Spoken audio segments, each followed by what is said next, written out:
Hey guys, before we get into the video, I realized that a lot of people have been asking on our thoughts on just the Direct in general because we never really made a full discussion video afterwards. However, that's not entirely true. We actually talked about the Direct ad nauseum over on our second channel, Nintendo Tonight. That's where we post our podcast, so if you want to hear our thoughts on that, we literally talked for over an hour about the Direct. And I know what you're thinking, not everyone has time to watch an hour-long podcast. That's why we've started time-stamping everything that we talk about just so you can skip to exactly what you want to hear. And we're also uploading clips of each podcast that range from anywhere from 5 to like 15 minutes. So we just wanted to let you know that that exists. And if you want to see our full reactions to the Direct, it's over there on the Nintendo Tonight channel.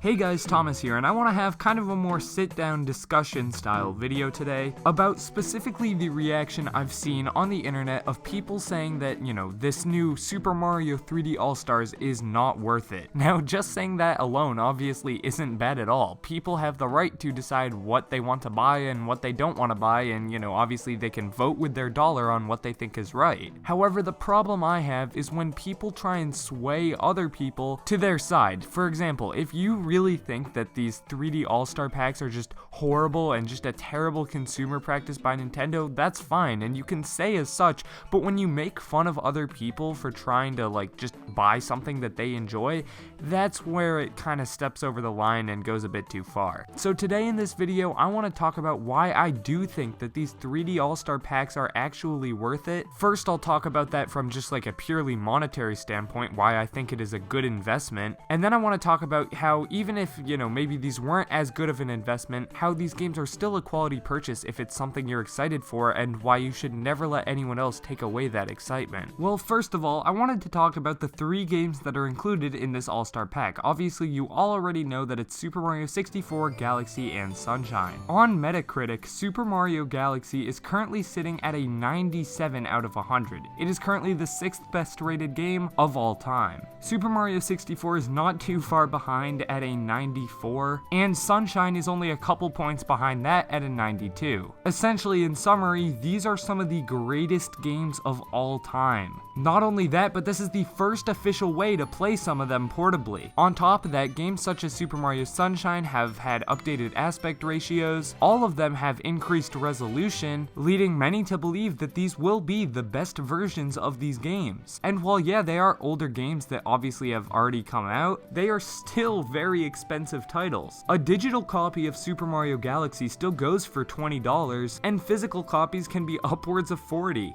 A digital copy of Super Mario 64 on the Wii U is $10, and keep in mind that is a worse version graphically. Super Mario Sunshine isn't even sold on the Wii U eShop, and if you want to get a physical copy, it's upwards of $100. Of course, there will be people in the comments saying, oh, you can just emulate all these games, but A, some people aren't comfortable pirating, and B, you need a relatively good computer to run Sunshine and Galaxy at the stable frame rate, upscaled to the same graphics they would be on Switch, and even then, that's not really portable. So to the people making it sound like Nintendo is ripping off consumers, honestly, what are you talking about? I see so many comparisons to Crash Bandicoot because those games got 3 really nice remasters and those were only sold for $40. First of all, comparing those games is absolutely ridiculous. No disrespect to any of the Crash Bandicoot games, I bought the Insane Trilogy. That does not even hold a candle to any of the Mario games in this collection. Once again, no disrespect towards Crash, it's literally just competing against some of the best games of all time. There's a reason, as I said earlier, that Super Mario Sunshine is being sold for this much money, even now, something like 17 years after it came out. People want to replay these games. They've stood up to the test of time over and over again and are still incredibly enjoyable. So clearly from a monetary standpoint, these games are worth it. Hopefully I somewhat made that clear. It's crazy to me that people don't see the value in this. However, if you just hate these games, or objectively you just do not see the value, that is perfectly fine, then just don't buy them. You could also complain to Nintendo, that's perfectly fine. I've been doing a fair amount of complaining this year because,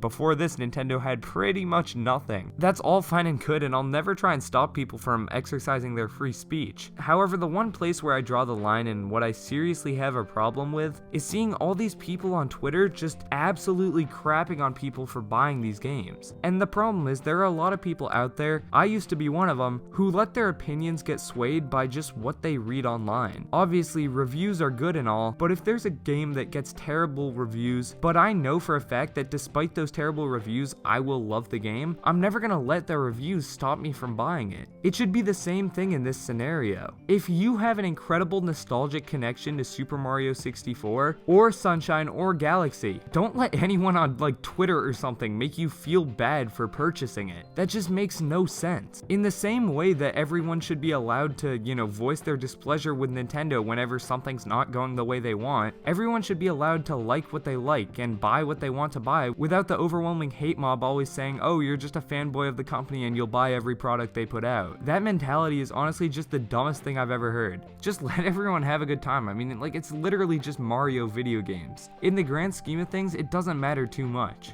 Don't let anyone, be it a random person you saw on Twitter or a YouTuber making a video about it, sway you from buying these games. With that out of the way, thank you guys all so much for watching. As I said in the intro, check out our podcast Nintendo Tonight, that'll be linked in the description. Make sure to subscribe, and if you're new to the channel, I don't normally do these like just random discussion videos. We got a lot more high quality content coming soon. I just really felt the need to get this one off my chest. Thank you all for watching, have a good one. I'm Thomas from the Switch Stop signing off. Peace.